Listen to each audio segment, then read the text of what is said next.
Are you ready for this? Hey everyone, and welcome back to another episode of The Outlet, a Phoenix Suns podcast. I'm your host, Lindsey Smith, and our guest today is Gina Mizell. She is the Suns beat writer for The Athletic. Gina, thanks for hanging out with us today. Thanks for having me, Lindsey, on this August day in the middle of the summer. It's so hot. It's ridiculous. This is my first summer being back in Phoenix. I was gone for 8 years, grew up here, left for work, came back, and I was like, right, this is how. About this. Yeah, like it's every day and just completely relentless. But then in February, life is wonderful. Perfect. So we just have to keep that in our mind as we suffer through it. I always try to remind myself I would rather have a hot summer than have to shovel snow in order to get to work every day in the winter. Yeah, exactly. Because I would not show up for work. and it's like the heat, you don't have to adjust your life to it. Mm-hmm. Whereas if you have snow, whether it's shoveling, whether it's the roads are unsafe, whether or getting it's your car chains on your tires or whatever. Exactly. I mean, I lived in Denver and I lived in Portland, and so that's not like Chicago or Minneapolis or somewhere super cold, but I've had to change my day because of snow or the threat of snow, or gotten caught on the freeway when it's all icy, and it's not very much fun. So I will take this, even though, yes, it's terrible now. I'm with you. Okay, so this upcoming season will be your second year covering the Phoenix Suns. Yeah. Last year was the first year you came back to Phoenix. Yes. So give us a little bit of insight into your journey to get to this point and what exactly it means these days to be a beat writer. Yeah, for sure. So I grew up, was born and raised in Phoenix, graduated from Arizona State, and then kind of it's really interesting because with media these days, and specifically I think sports media, there's so many now different avenues that you can go, but I honestly kind of traveled the traditional path as far as went and worked at a small paper in Beaumont, Texas. Was there for about 9 months, then got hired in Oklahoma City at the newspaper The Oklahoman, covered college football, Oklahoma State there. Then went to Portland, covered Oregon State at the Oregonian, then jumped up to the NBA, covered the Denver Nuggets for the Denver Post in the 2017-2018 season.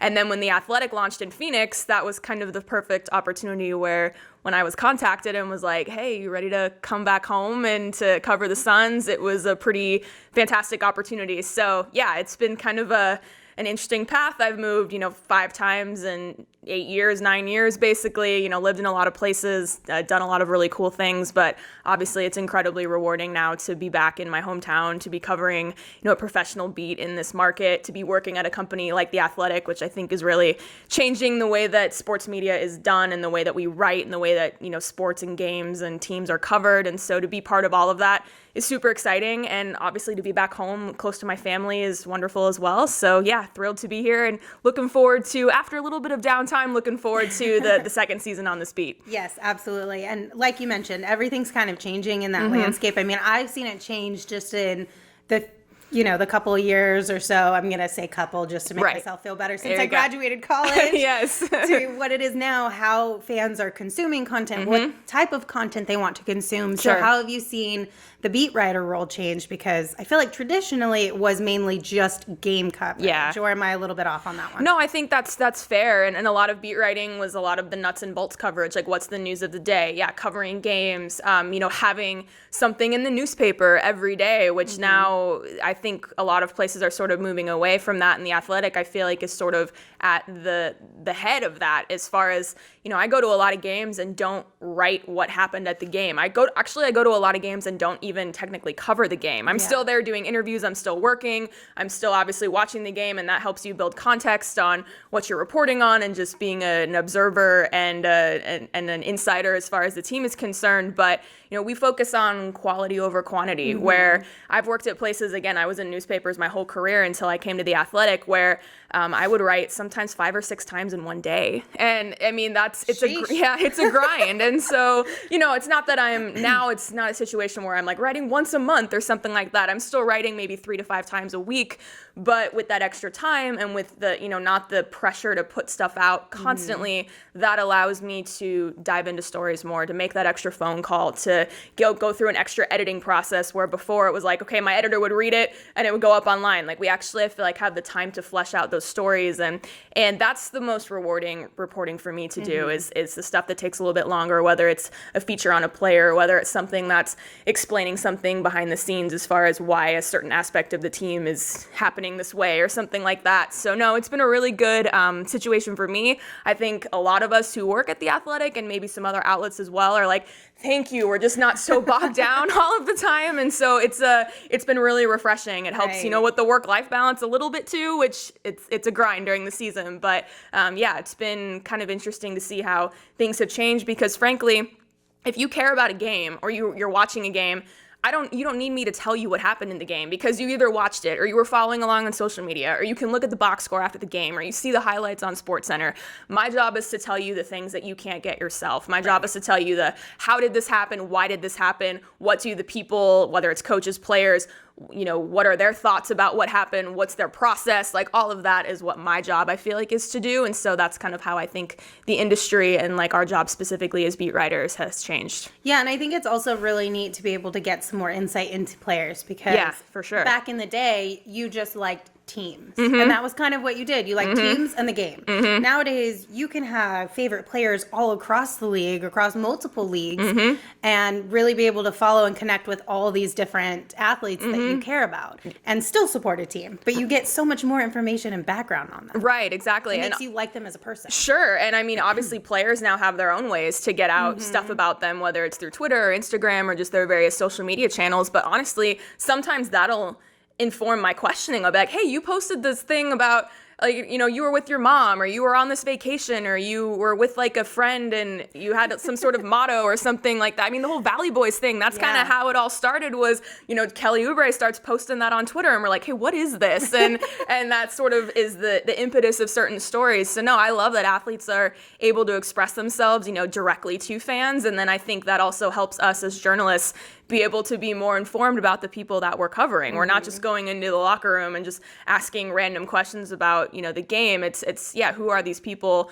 What makes them tick? Who are the influences in their life that have helped them get to this point? Why are they so good at basketball? It sounds so simple, but like honestly, there's a whole process to get to that point. So the industry has definitely changed. And like I said, the players and the teams are directly involved with that as well. And we're just kind of a part of that too. I know. I love that it's become like a norm to ask players about things on social media. Totally. I remember when I was first starting out, I was like, listen, I promise I'm not a stalker. Right. I'm not being creepy. This is just part of my job. And I'm just trying to like get some cool information for all of these fans who want to know more about you. Right. No, it is funny because anytime I've like started covering a new beat or like a new team, you go through and I'll like, follow the entire roster. And at first it's like, this is kind of weird because if you went then and looked at my follow list, it would be like every single player on the team. But like you said, it's part of the job. And we're not stalking. We're just trying to be informed about these people. And I think players appreciate when you are, have knowledge or you have a general or a genuine curiosity about their life and like even beyond basketball. So that's definitely how I try to connect with people a lot of the times is, obviously there's the stuff on the court, there's the work stuff for both of us, but also we're like humans and we're people. So that's always the way that I try to approach my interviewing, how I do the job and just how I try to, build that rapport with coaches and players and everybody that's involved with the team. Okay, so we have to talk about traveling. Because I travel bougie. You do. I get spoiled, and I will admit it, by being able to travel with the team when we're on the road. You have a little bit of a more challenge on your hands in terms of traveling. So kind of break that down because obviously you're dealing with airports and Ubers or Lyfts or taxis or whatever it may be. So kind of what goes into that and what does a normal road trip kind of look like for you? When people ask about the toughest part of the job and the best part of the job, like travel, I think is both things because I love traveling. That's one of the coolest parts of the job, I think. I don't think you could do this job if you didn't enjoy going to all these different places, but it's a lot of, early morning flights. It's a lot of just hopping from one place to the other because as you mentioned, the team charter in most cases will leave right after the game, but a commercial flight, after 10 p.m., you can't get anywhere. So I can't catch a flight at 1 a.m. to go to the next city. So a lot of times it'll be, you finish writing and it's maybe 1 o'clock in the morning and then I'm up at 4 o'clock to get on a 6 a.m. flight to get to the next place. Because one thing that I've learned is that airplanes are sometimes late and travel delays happen. But if you're on the first flight out of the day, that's the least likely to be delayed because it's not going to be like coming from another place. So unless there's some sort of like mechanical issue or something unforeseen with the plane, you're probably going to get out on time. And I'd rather get to the next place that I'm going to go, try to check into my hotel early and maybe like take a nap before practice or something like that, rather than be like, oh, the practice is at noon and if this flight gets in at 11 and I can drive straight there because more times than not, it's probably not going to work out well for you. Not So, get in at 11. yeah, so I've really learned how to sleep on airplanes. Sometimes that's the only place that I really get a good sleep. Obviously, you start to learn which airlines you like better, the hotel chains. Like, I'm a Marriott enthusiast, like most sports writers are. And just, you kind of start to learn in different cities, like, okay, what hotels are good, what's close to the arena, what's close to good restaurants, like all that type of stuff. And so, no, it's a grind for sure. And if you're on like a week-long road trip or something like that, I've definitely woken up in a panic from a nap thinking that I missed a flight. I think I was in Boston when I was working at the Denver Post. I was in Boston. I had already gotten on the plane, gotten to Boston, gotten to my hotel, eaten breakfast, and gone back to sleep. I woke up in a panic and thought I had missed my flight just because. To Boston. I'm like, wait, no, you're already here. So you're good. Yeah, there's definitely moments where I've had to like go down to the front desk and ask what room I'm in because I couldn't remember because that was like 3 nights ago or 3 cities ago. I do that a lot though because I always try and take a picture of what room I'm in. That's smart. And then I need send to start myself doing that. a pin of the hotel. Okay, because sometimes if I go wandering looking for food or a store, I'm like, shoot, I don't know what hotel we're staying at. I have no idea how many left or right turns I took. I'm just a little lost Indianapolis or Memphis or name whatever city. So yeah, it's a weird lifestyle. I think that really only people that are in our industry, I mean, maybe people who travel a lot for other jobs too, but it was funny because my mom actually, she travels a lot for her job too, but she'll like go to places for like a week-long conference. Right, it's a little bit different because you're in and out so quickly. Exactly. Sometimes. Where we were just in Boise last weekend because my brother he's in grad school, he's going to be a PA, and he got his white coat and like this cool ceremony, and we were only there for 2 days, and she was like, it feels like we're leaving so soon. I was like, 2 nights is typical for me, this feels normal. So like 2 nights is great. Right. Try it's 1 night. Yeah, it's like not a back-to-back, this is fine. So yeah, the days that you have an extra day off in a city are like, what am I going to do with this whole day? But like I said, it's a fun lifestyle, it's a grind. It's not for everybody. I couldn't do it with kids, like none of that stuff. So, but at this time in my life and in my career, it's a really fun way to make a living and to do the job. Agreed. So what's your favorite city to cover a game in? And you can't say Denver. Okay. Can I say Portland? Because I also live there. Okay. I'll give you Portland, but you can't say Denver. But truthfully, I love going back to the places that I've lived before, just because you can go to your favorite restaurants and you can see friends and old coworkers and all that stuff. So those are definitely at the top of the list.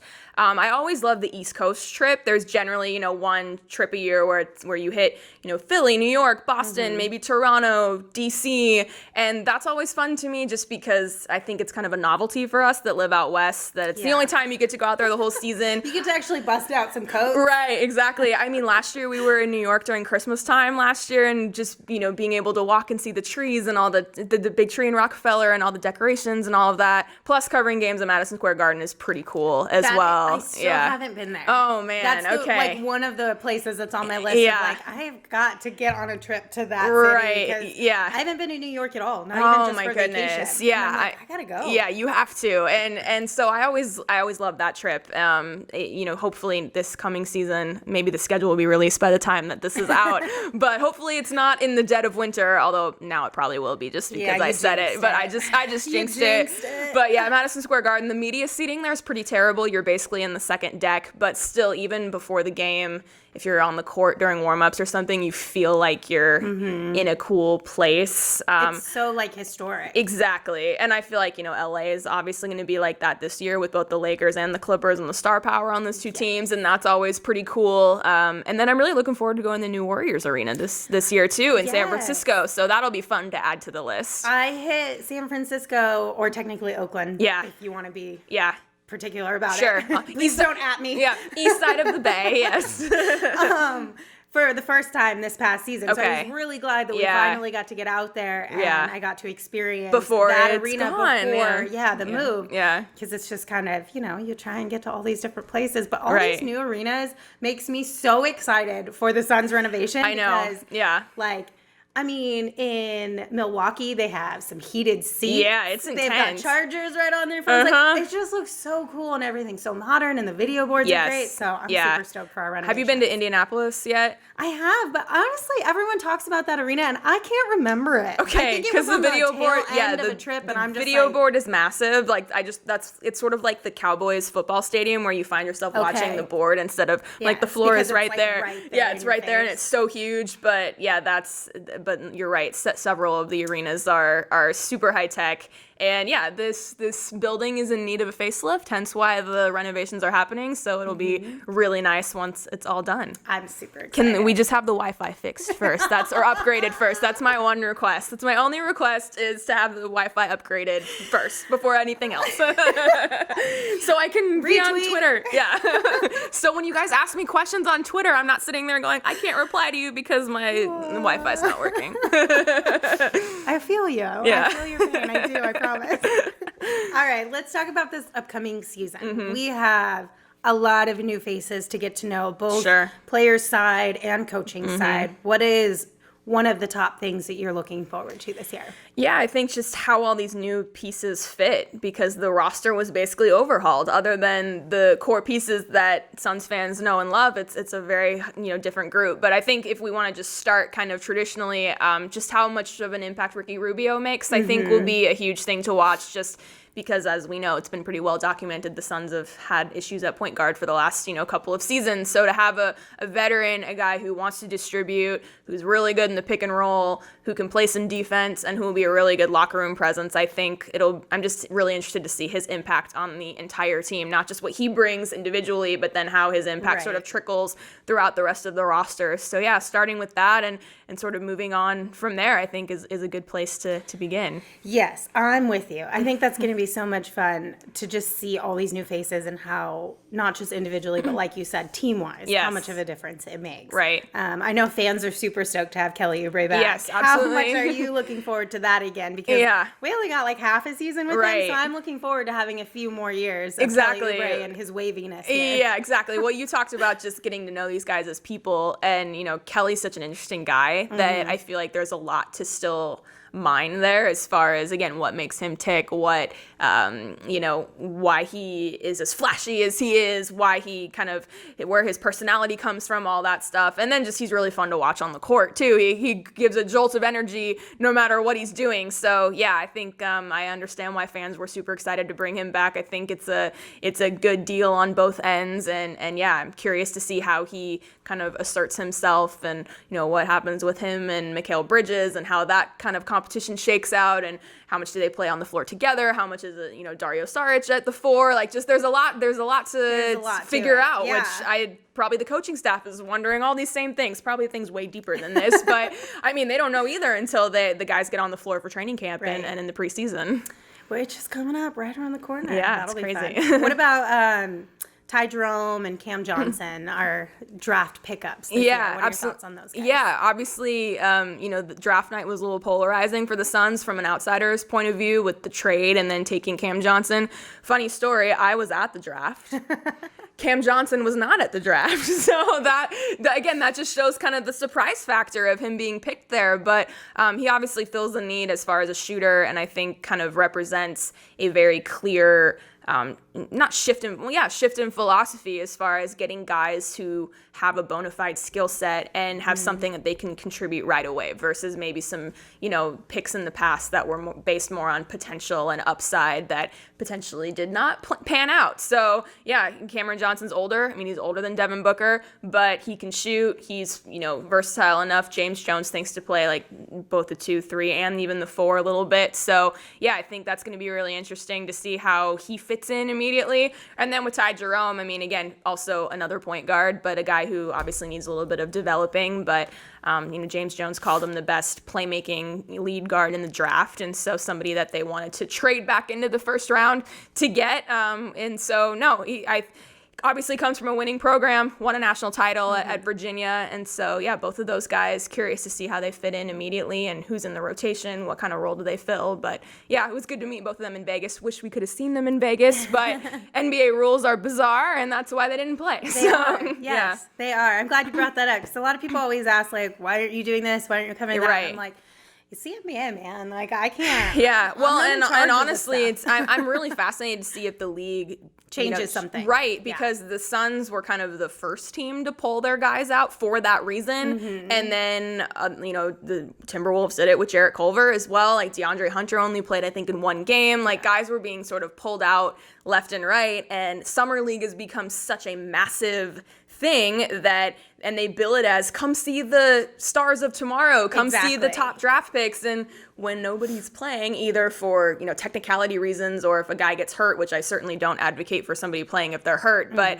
I mean, a lot of the top draft picks just weren't there this season. And then it's like that weird in limbo where technically, yes, on Friday, the guys would have been allowed to play, but they hadn't had had any time. practice time. And they weren't able to get incorporated into the system, or even like come and hang out, really, you know what I mean, per the rules. So it's like, do you change the rules? Do you move Summer League back a few weeks to give them more time to get acclimated? Or I don't know, I guess we'll just processing trades faster on draft night, because there were so many guys with the wrong hat on. And it's like the worst kept secret, because everybody knows. And then it sucks too, because it's like, okay, in 7 years, say you want to revisit draft night for that player who was drafted by a different team, but is now with another team. It's like, you don't want to like use them like wearing the wrong hat, or just, I don't know. It just seems like it's just like you miss out on a little bit. Or for the players too. It's like that's their big moment, and like they know. Because I'm not going to print that picture off and put it in my house when I play for the Phoenix Suns. Exactly. Yeah. And it's like, okay, so you get this hat and you're like, hey, it's strange. So I wonder what the league can do to make sure that maybe doesn't happen at the degree that it did this season, because it seemed just outrageous this year. It did. And I don't know if it was just because it affected the Suns so much, is why it was so relevant for me. Right. Or if it really was this year, just seemed like it was just a lot of players. Yeah, it was a lot. Like that. Yeah. So what about our new coaching staff? Monty Williams, what have you heard, or have you had any interactions with Monty? How do you feel about that pickup? Yeah, I mean, obviously I think that hire was widely praised, and he was a sought after guy when he came back to coaching with the Sixers as an assistant, and then was kind of on the head coaching market this past offseason. So reports back so far have been good from what I've heard, as far as just his, obviously his basketball acumen, but also, obviously at The Athletic, we have a whole team of beat writers that cover every team. And everyone that I've talked to who has covered Monty somewhere else just says, oh my gosh, he's a great guy. Like, you're going to love covering him. So that's a pretty good endorsement for people that are in my situation. So both him, obviously we got to talk to Willie Green a little bit at Summer League, since he was the head coach and seems to be really sharp, a younger guy coming up, and then looking forward to meeting the rest of the staff as we get going. But so far so good. And I'm curious to hear more about his philosophies, his system, just kind of, again, how he puts all the pieces together. But I think it was a good hire. It made sense given his history with James Jones, and now I'll be fascinated to see if this partnership with James Jones and Monty Williams, if that becomes the long-term solution for a team that's needed some stability, given how the last few years have gone. Mm-hmm.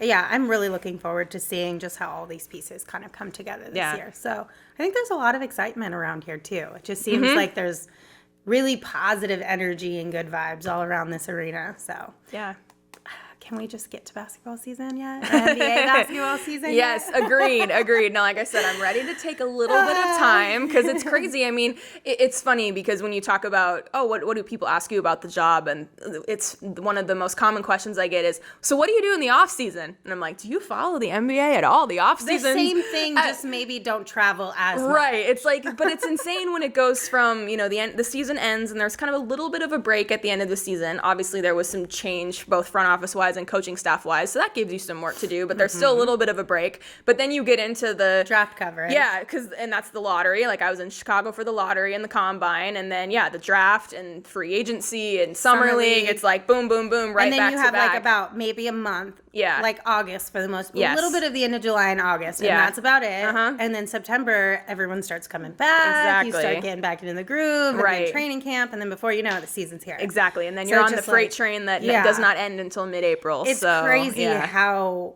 year-round this league has kind of been able to keep people's attention and interest. I mean, by design, I'm sure. Well, I know that it's by design, but it's something that they're in the news. It's impressive. Yeah, I mean, because even in August, we say that's the dead month, but the schedule comes out in August, so that's still something that's on the calendar where I know all of us are like, wait, when does it come out? Because like the NHL schedule comes out, I think, in June, because I have some friends who cover that league, and they were all planning their trips, and I was like, I want to know my schedule. All right, guys, you know that the Phoenix Suns organization is all about family, and we think of you as family, which means we care about your health. So if you're smoking or using tobacco, we want you to make healthier choices. And if you need help quitting, visit ashline.org for more information.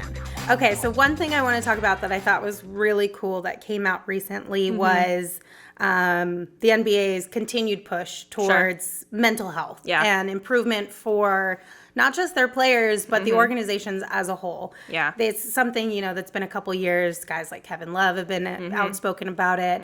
I think last year they gave everyone who worked in the NBA access to Headspace, which is kind of, a stress management, mental health kind of application. Yeah. And then this just came out. There's a whole bunch here, and I don't want to read all of them, but essentially every organization in the NBA has to retain and make available to players on a voluntary basis 1 to 2 mental health professionals who are licensed in their field with experience in assessing and treating clinical mental health issues, which is pretty cool because it's so important. So important. And I think for me personally, I love so much that the athletes are being so outspoken about it, and especially male athletes. Yes, 100%. Because I think it's so important to take the stigma away from mental health and it's just as important as your physical health, so why not take care of it? Absolutely. Why not put emphasis on the importance of it without making it feel like you're weak or less than or anything, because we all know that's a bunch of BS. Right. No, I agree. And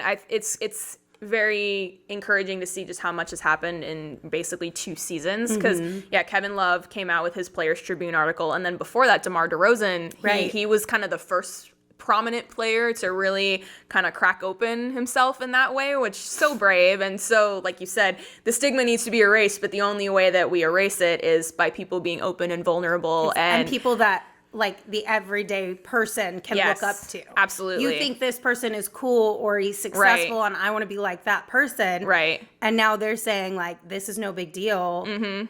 Get help if you need help. Right. Be willing to talk about it, admit it. Then it's just okay. And also, making it not normalized, but making it okay that even if you're a multimillionaire who plays basketball for a living, that doesn't take away from the fact that you can still struggle. Exactly. And so if a multi-million-dollar basketball player is struggling, then us normal people, it's not strange or, less than to be struggling at times as well. So no, I think it's all really, really good.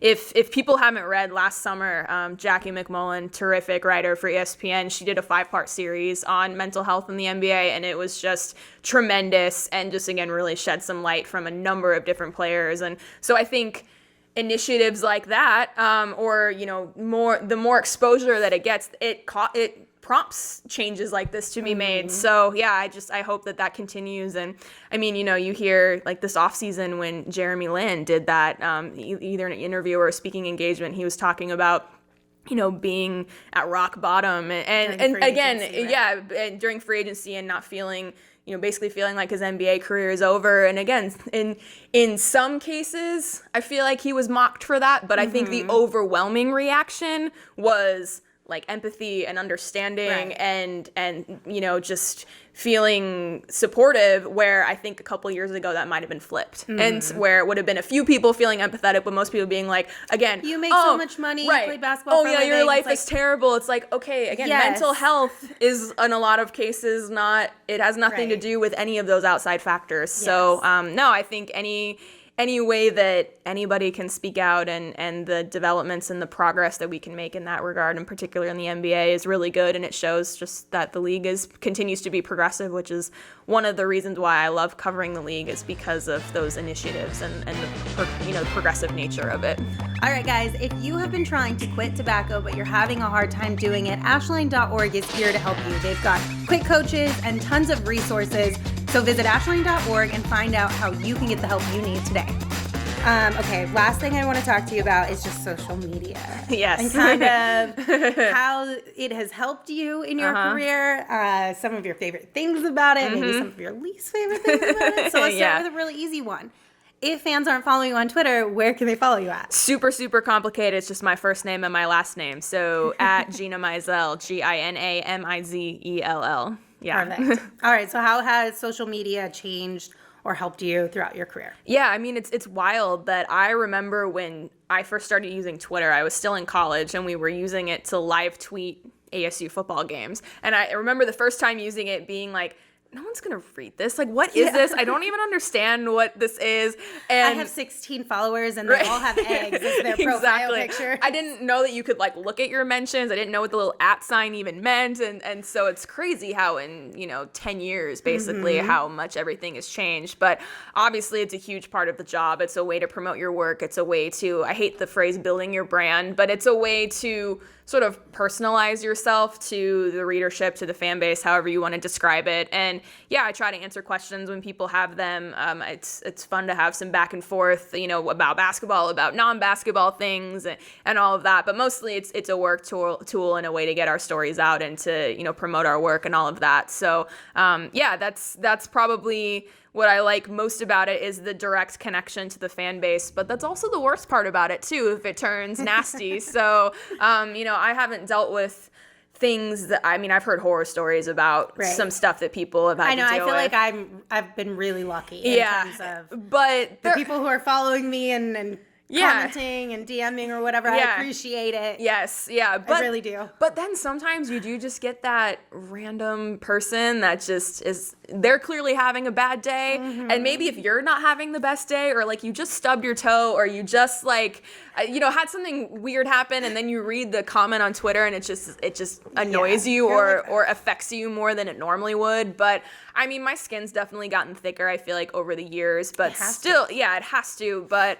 also, it's still not fun to read that stuff when it occasionally pops into your timeline. Be nice on the internet. Right? Exactly. Again, if you want to disagree or if you want to have like a conversation, I'm all for it. But when it turns just nasty or just obnoxious, I'm not a big blocker of people, because I feel like a lot of people wear that as a badge of honor because you can see that so-and-so blocked you. I got to that. But I will, if it turns really nasty, if it turns, racist or homophobic or threatening, like that's when it's like, okay, cool. But I've muted, a few people over the years, and that just means it's like, you are out of my life. I will never see anything you tweet at me again. And I get some sort of weird it's like our badge of honor of like you thinking.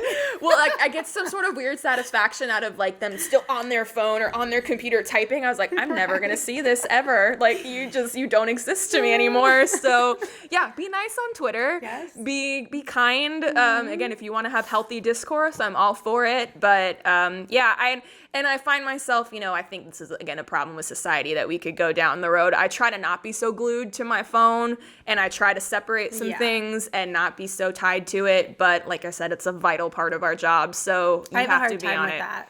But I also am that kind of person who, like, I'll be on Twitter and I'll see like a text message come through or something, and I'll completely forget about it because I'm like, no, but I'm scrolling on Twitter. I'll get to that in a minute. And then before you know it, like, it's 5 hours later. Yeah. And then I'm like, oh shoot, my mom texted me. She's gonna be so mad at me. Right. So are you alive? Are you okay? Exactly, and again, those are people that are actually in your life, not these people on Twitter. Not that you're not real people, but people that you actually know versus people on the internet. Like your mom's gonna get mad at you if you don't text her back in a timely manner. Agreed. So my favorite fellow right now on social media is Rex Chapman with his blocker charge that is kind of taken off. Oh, totally. Who is one of your favorite follows? Oh my goodness. Oh wow. And it could be basketball related, or it could just be funny videos or whatever. Sure. Again, I'm all for the funny videos. Just because it's the off season, And I'm gonna like totally out myself here right now, but I've gotten for my entire life until this past year, I have never watched The Bachelor until this year because my mom is hooked on it, and so she got me hooked on it as well. And monitoring Twitter during the Bachelor finale a couple of weeks ago was hysterical. Like, it was because there was this whole controversy about the guy who won, but he was, seeing somebody before he got on the show. And so it was this whole big dramatic thing, and the memes and the snarky comments, and he deserved it, to be fair. It was hysterical. So I can't think of like a specific account, but just like following, and following during big events sometimes that everyone is watching is the best, really, really funny. And even like, okay, so the whole Game of Thrones thing, right? Yeah. Everyone was kind of like, everyone was kind of like, don't spoil it. Like, why are you guys tweeting? Yeah. And I'm like, I started watching most of the episodes like an hour after they aired just because it didn't work out. And I still had a blast on social media. Totally. Yeah, exactly. Calm down with this. Yeah, so, it's so fun. Yeah, no, during big events, whether, it's a TV show, whether it's, the NBA Finals, whether it's the Oscars, like when something's happening that it's a very communal experience. And people are good. People are really snappy with their one-liners and their GIFs and their, funny videos and all that. So I'm all for it. Same. All right, Gina, thank you so much for hanging out with us today. Absolutely. I really appreciate your time. Yes. And I will see you at training camp. Yes. Hopefully before then. Yeah, but if not, at least at training camp. Exactly. Thanks for having me. Bye, guys.